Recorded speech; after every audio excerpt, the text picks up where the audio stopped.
बिस्मिल्लाहिर्रहमानिर्रहीम। मैं हूं शेर अली खालती। आप मुझे आज देख रहे हैं वीलॉग के ज़रिए। तो आज मैं एक अहम टॉपिक पर बात करने जा रहा हूं, शाहिद लुंड की प्रोफाइल पे। शाहिद लुंड था कौन? शाहिद लुंड 28 साल कह लें या 30 साल उनकी उम्र थी और वो लुंडा मोड़ के करीब बस्ती लुंडू में पैदा हुआ। अब शाहिद एक गरीब घराने से ताल्लुक़ रखता था। शाहिद की ममासलत अगर छोटू गुलाम रसूल और छोटू गैंग से देखी जाए तो कोई मज़े का नहीं है। जैसे छोटू कश्मीर में किसी होटल पे एक वेटर के तौर पर काम करता था, उसका नाम छोटू पड़ गया था। लोगों को चाय की प्यालियाँ पिलाता था, चाय उठा के देता था। इसी तरह अगर हम शाहिद लुंड की तरफ आएँ, जो एक मामूली सा लड़का था और अब उसने सफ़र तो बेशक तवील तय किया और कम उम्री में इतना तवील सफ़र तय किया। वो मदरसों में बेचारा पढ़ता रहा। मैं बेचारा इसलिए लफ्ज़ कह रहा हूँ कि आगे जो मैं बात करने जा रहा हूँ वो बहुत बड़ी खौफनाक है। क्या आपको इस बात का यकीन आएगा कि शाहिद लुंड 12-13 साल की उम्र में ठठ के मकाम पर तहसील रुझान ज़िला राजनपुर में एक जगह साइकिल के पंक्चर लगाता था। एक दुकान पे बैठ के साइकिल को पंक्चर लगाता था ताकि अपनी रोटी रोज़ी चला सके। उसके वालिदैन भी बहुत गरीब थे।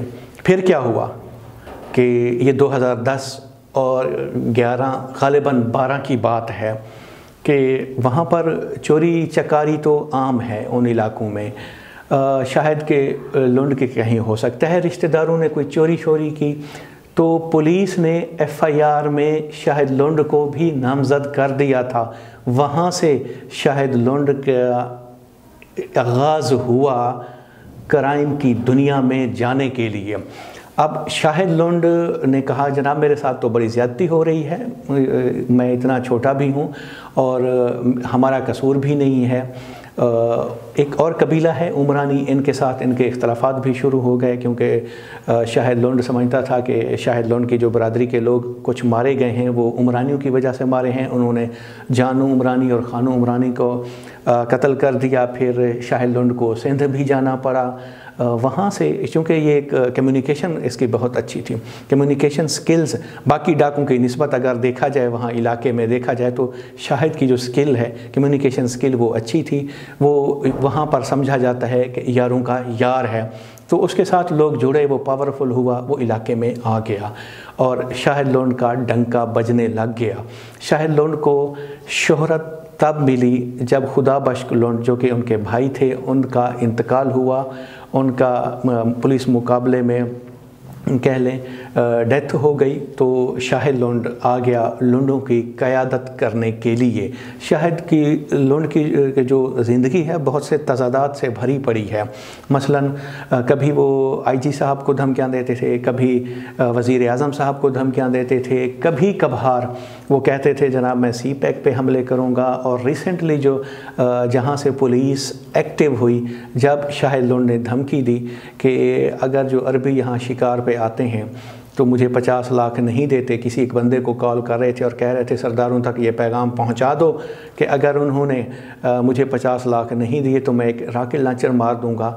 तो शाहिद लुंड कोई आम बंदा नहीं था। वो खौफ की अलामत तो वहाँ के लोग भी समझते हैं कि था, यहाँ के लोग भी समझते हैं। लेकिन मैं सोशल मीडिया पे देख रहा हूँ तो उनके साथ लोगों की हमदर्दियाँ हैं, जो कि क्योंकि जब पता ना हो चीज़ों का तो हमदर्दियाँ होती हैं। बहरहाल शाहिद का जो ये आगाज़ था एक साइकिल पंक्चर लगवाने से यहाँ तक का जो सफ़र था ये आसान नहीं था। ये मैं आपको डिटेल बता चुका हूँ। तो अब मैं पुलिस से यही रिक्वेस्ट करूँगा, IG पंजाब में आपसे भी रिक्वेस्ट करता हूँ, RPO Bahawalpur, RPO DG Khan, DPO रहीम यार खान, DPO राजनपुर में आपसे रिक्वेस्ट करता हूँ कि कभी भी किसी ऐसे बंदे को FIR में नामज़द ना किया जाए जिसका कोई कसूर ना हो, नहीं तो और भी बहुत से जुर्म पेशा लोग वहाँ पैदा होंगे। तो जनाब शाहिद लुंड जो कोई एक पंक्चर लगाने वाला बच्चा था और खौफनाक हद तक, इतनी हद तक वो चला गया, उसको भी मजबूर किया इन हालात ने। तो मेरी दुआ है कि इस तरह के हालात किसी और बच्चे के लिए वहाँ पैदा ना हों। پولیس آپ کا کام صرف لوگوں کو پکڑنا نہیں ہے، تھوڑا سا اس سائڈ پہ بھی دیکھ لیں، کسی عام آدمی پر، معصوم آدمی پر کوئی ایف آئی آر نہ ہو۔ بہت شکریہ۔